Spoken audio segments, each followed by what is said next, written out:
श्री राम हरे राम हरे। बोली सच्चिदानंद भगवान की। सुख का सागर राम है, दुख का भंजनहार। राम चरण तजिए नहीं, भजिए बारंबार। मीठा बोलो नम चलो, लियो भलाई अंग। मुरली की ताक जीवना, नदी नाव को संग। प्रथम स्तुति गुरु राम को, जासो सब प्रकार।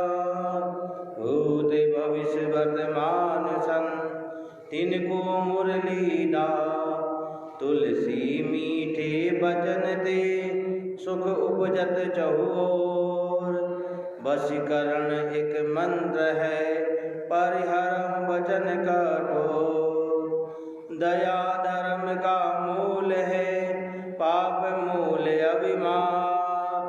तुलसी दया न छाड़िए, जब लग घट में प्राण। लोकाभिरामं रणरंगधीरं, राजीव नेत्रं रघुवंशनाथं। करुणारूपं करुणाकरन्तं, श्रीरामचन्द्रं शरणं प्रपदे।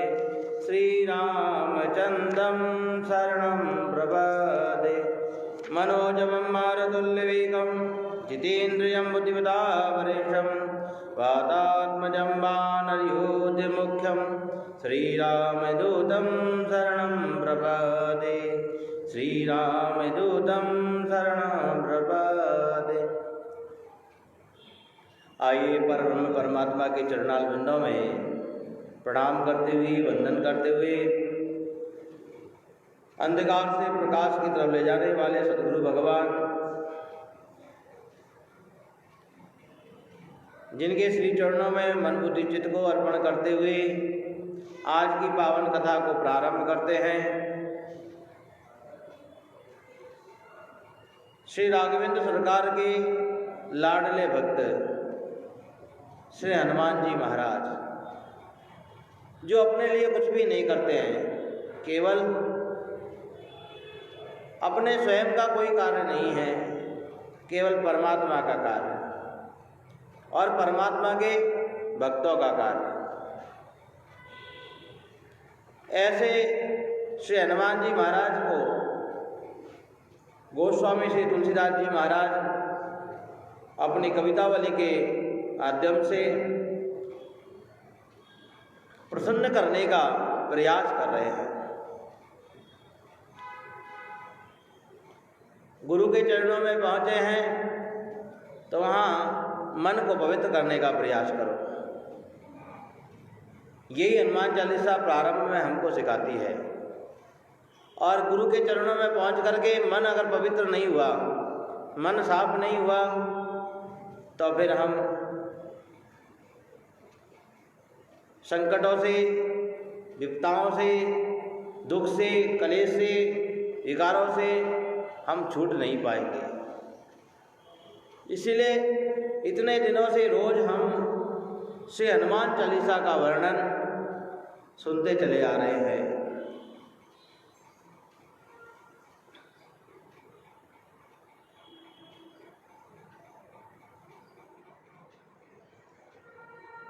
श्री गुरु चरण सरोज रज, निज मन मुकुर सुधार।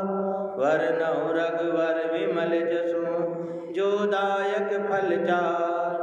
बुद्धिहीन तनु जानिके, सुमिरो पवन कुमार। बल बुद्धि विद्या देहु मोहि, हरऊ कलेश विकार। हरऊ कलेश विकार माने कोई ना कोई प्रकार का संकट प्रत्येक व्यक्ति के जीवन में लगा हुआ है। और जब देहिक देविक भौतिक तापा, देहिक देविक और भौतिक तीन प्रकार के ताप प्रत्येक मनुष्य को जब त्रेता युग था तब राम जी का राज्य था, उस समय नहीं सताते थे, पर अभी इस टाइम देह का भी दुख है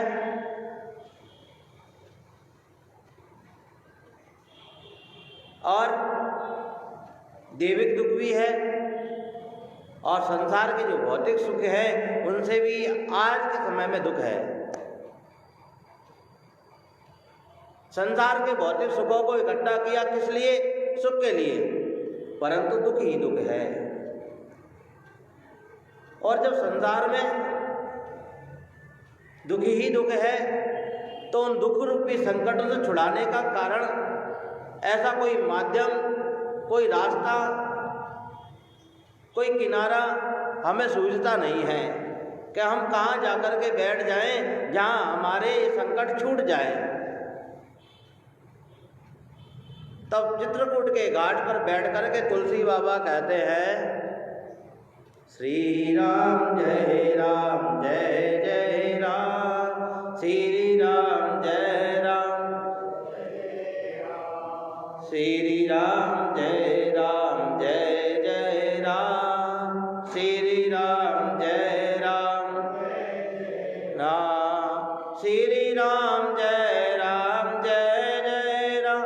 बोलो श्री राम जय राम जय राम, बोलो श्री राम।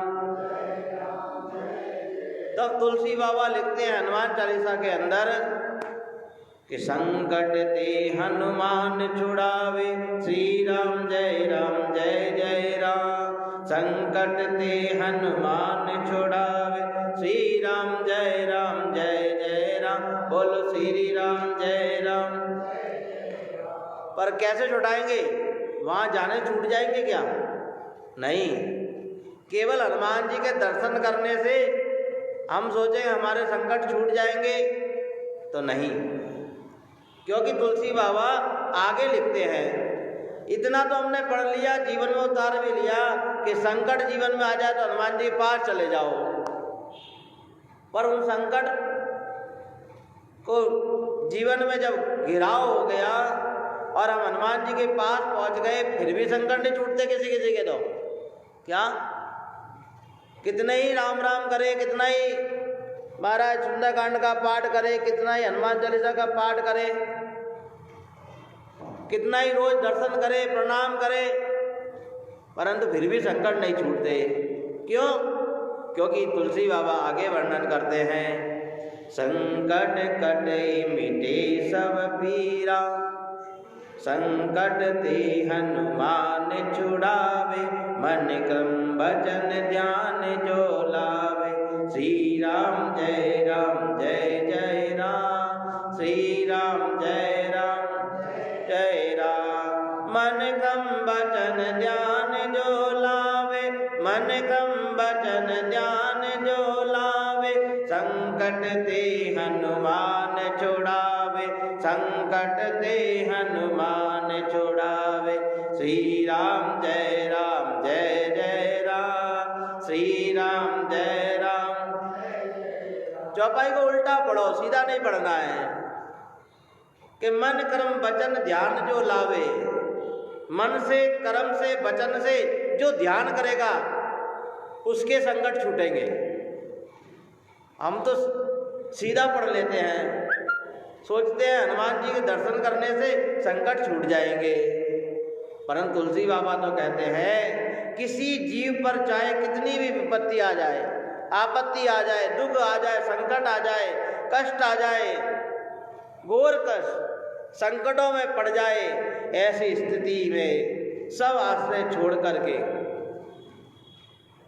आज के समय में हम क्या करते हैं, जब हम संकट में पड़ते हैं ना तो हम अपने आसपास देखते हैं, पहले परिवार में एक दूसरे को पूछेंगे, फिर आड़ पड़ोसी को पूछेंगे, फिर सगे संबंधियों को पूछेंगे। अरे दुख पड़ जाए, संकट पड़ जाए, कष्ट पड़ जाए तो किसको याद करो? परमात्मा को याद करो, जिससे वो छुड़ाने वाला उसको याद करो। ये दुनिया तो संकट में डालने वाली है। क्या? ये दुनिया संकट छुड़ाने वाली नहीं है महाराज, ध्यान रखो। और कैसे याद करो? क्योंकि यहाँ पर तुलसी बाबा कहते हैं, मन क्रम वचन ध्यान जो लावे।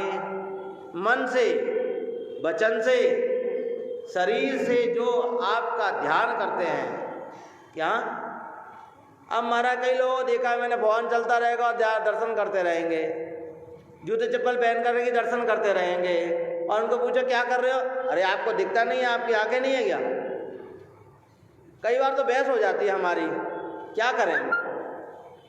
अब समझाना पड़ता है। परंतु मैं कई बार ऊपर कमरे से देखता रहता हूँ लोगों को, जूते चप्पल पैर में ही है, फोन कान पे लगाए और बस दर्शन कर रहे हैं हनुमान जी के।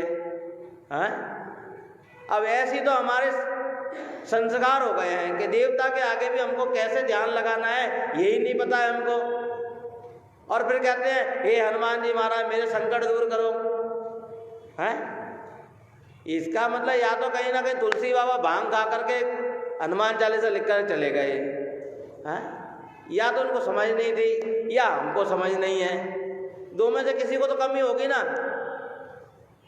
जब वो कह रहे हैं स्पष्ट शब्दों में, और हम पढ़ते भी हैं, ऐसा भारत देश के अंदर क्या कोई एक आदि व्यक्ति होगा जो हनुमान चालीसा का सहारा नहीं लेता हो?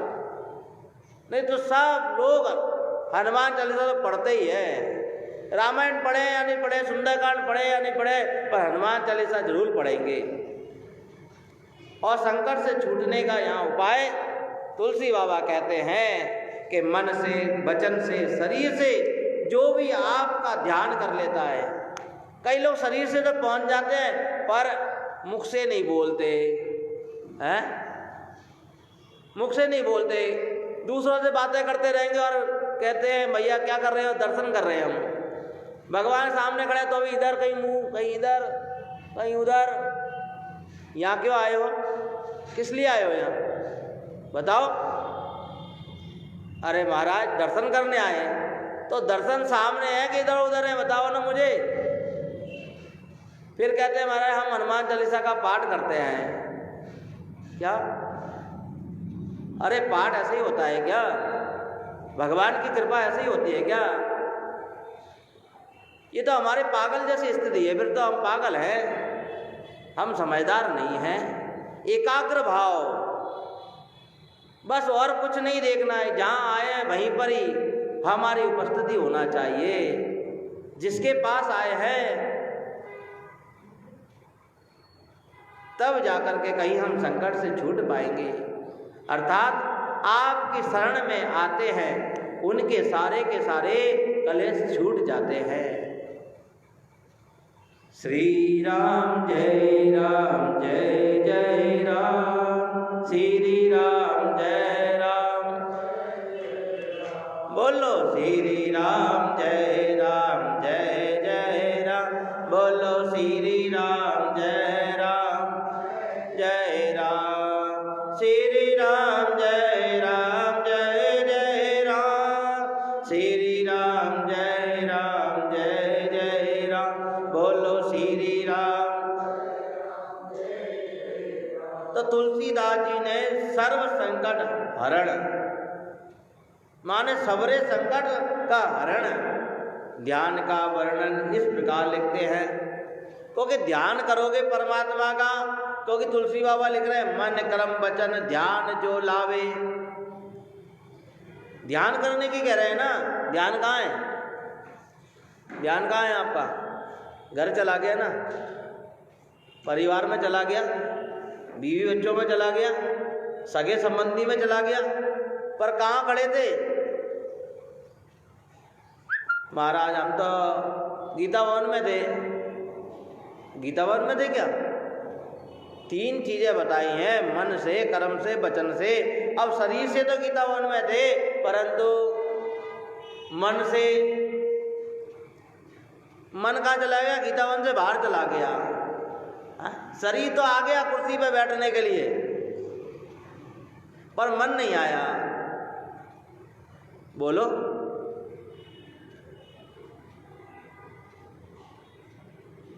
इसीलिए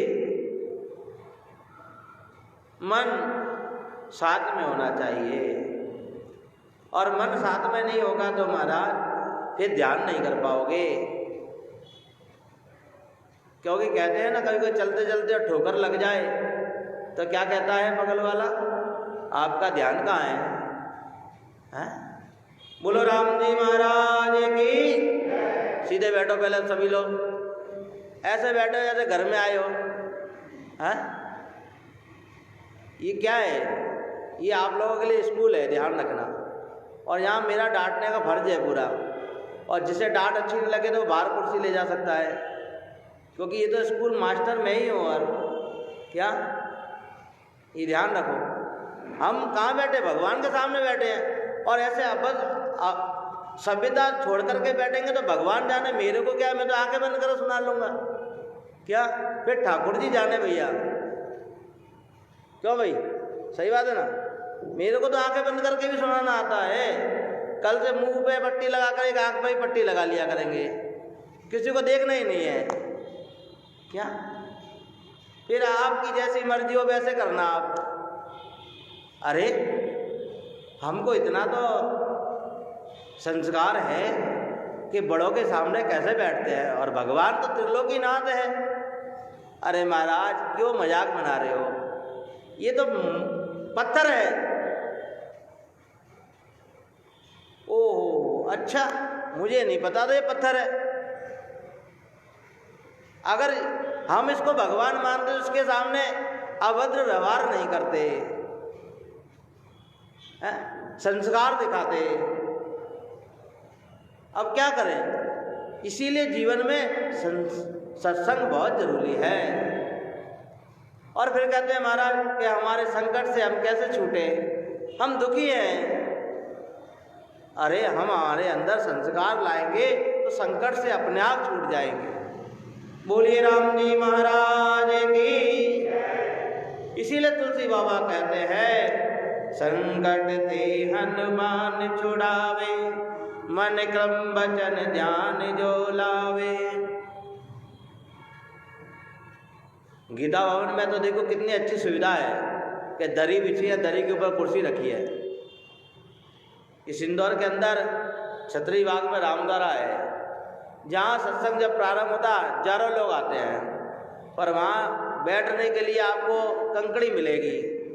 वहाँ कोई सोफा, कोई कुर्सी, कोई दरी नहीं बिछाई जाती है, क्योंकि वहाँ आस्था का विषय है, संस्कार का विषय है। और सुविधा में भी हमारे को सुख नहीं मिल रहा है तो फिर सुख कहाँ मिलेगा? सुविधा होने के बाद भी सुख नहीं है। यही तो सत्संग है, यही चीजें सिखाई जाती है।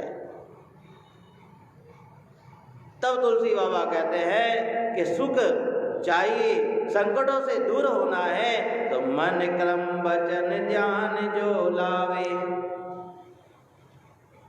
मन को पहले अपने अधिकार में लाओ। मन आपका कहना मानना चाहिए। अगर मन हमारा कहना नहीं मानता है, इसका मतलब हम लापरवाह हैं। मन कहेगा कि यहाँ बैठना है तो यहीं बैठते हैं, और हम कहते हैं मन को कि यहाँ बैठना है तो नहीं बैठते हैं। मन कहीं और भटक रहा है। तो पहले स्व अधिकार, मन के ऊपर हमारा अधिकार होना चाहिए।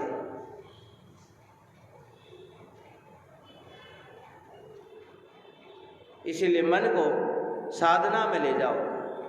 कई लोग कहते हैं महाराज क्या करें, मन नहीं ठहरता, मन नहीं मानता।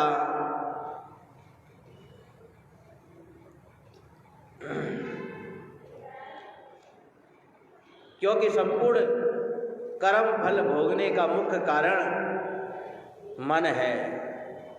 आज जो भी हम तकलीफ सह रहे हैं ना, शरीर से, मन से, वचनों से, व्यवहार से, ये सब मन का करा धरा है। जो भी दुख है जीवन में, कोई गरीब है, कोई पीड़ित है, कोई परिवार से दुखी है, कोई कोई रिश्ते नातेदारों से दुखी है, ये सब क्या है? ये मन का करा धरा है, हमारा कुछ भी नहीं है। ये जितने भी दुख मिलते हैं ना संसार में, ये मन से है। क्योंकि चित्तवृत्ति को मायावी पदार्थों से साधन द्वारा निरोध करके का नाम ही योग है। इसीलिए मन को योग की तरफ ले जाए, योग कराएं, साधना कराएं, तपस्या कराएं। मन को बस में करने के लिए सबसे बड़ा उपाय बताया है कि अभ्यास करो। सबसे पहले जीवन में सुख का अगर उपाय चाहिए तो बैठने का अभ्यास करो, क्योंकि सुमरण में, ध्यान में सबसे पहले कार्य आता है बैठने का। ध्यान लगाओगे तो बैठना सीखो पहले। अब महाराज क्या करे, बैठने नहीं आता है। और हनुमान चालीसा में तुलसी बाबा लिखते हैं, ध्यान जो लावे। अब ध्यान के लिए तो बैठना पड़ेगा ना। ऋषि महापुरुषों का हमने चित्र देखा होगा, वो ध्यान कर रहे हैं तो क्या कर रहे हैं? नाच रहे हैं क्या? कूद रहे हैं क्या? आड़े टेढ़े बैठे हैं क्या? हैं? वो बैठे हैं तपस्या में। तो हम क्या कहते हैं कि ध्यान मूर्ति है। उसके लिए बैठना पड़ेगा, एक चित्त होकर के, सावधान होकर के, तब जाकर के कहीं हम संकट से छूट पाएंगे। और अभ्यास कराओ, जीवन में वैराग्यपन लाओ, छोड़ने का विचार करो, तब जाकर के मन कहीं ठहर पाएगा। रागों में मन जाएगा तो फिर संकटों में फंस जाएगा। इसलिए वैराग्य जीवन में होना चाहिए। वैराग्य का मतलब जीवन में से बुरी वस्तुओं का त्याग, उसको वैराग्य कहते हैं। तब जाकर के कहीं संकटों से छुटकारा मिल पाएगा। जैसे एक पक्षी है और दो पंखों पे उड़ पाता है। सुनना मेरी बात बड़े गौर से, बोलो राम। एक पक्षी है, दो पंखों पे उड़ता है, और उसके पंख नहीं हो तो उड़ पाएगा क्या? बताओ। ऐसे ही ध्यान लगाने के लिए दो पंख चाहिए, एक तो अभ्यास और दूसरा वैराग्य। ये ध्यान रखना। अगर अभ्यास नहीं है, वैराग्य नहीं है, तो मन फिर संसार की तरफ ही भागेगा। उसी प्रकार संसार के विषयों में से वैराग्य और अभ्यास, ये दोनों जीवन में होगा तो हमारा कल्याण हो पाएगा, तो हम इस संसार सागर से पार हो पाएंगे। अन्यथा जब तक पंख नहीं होंगे ना, तब तक पार नहीं हो पाओगे। ध्यान रखना, डूब जाओगे इस भवसागर में। इसीलिए भजन के बगैर ये दुनिया में समय बीत रहा है। भजन बिना रे बीत रहे दिन, भजन बिना रे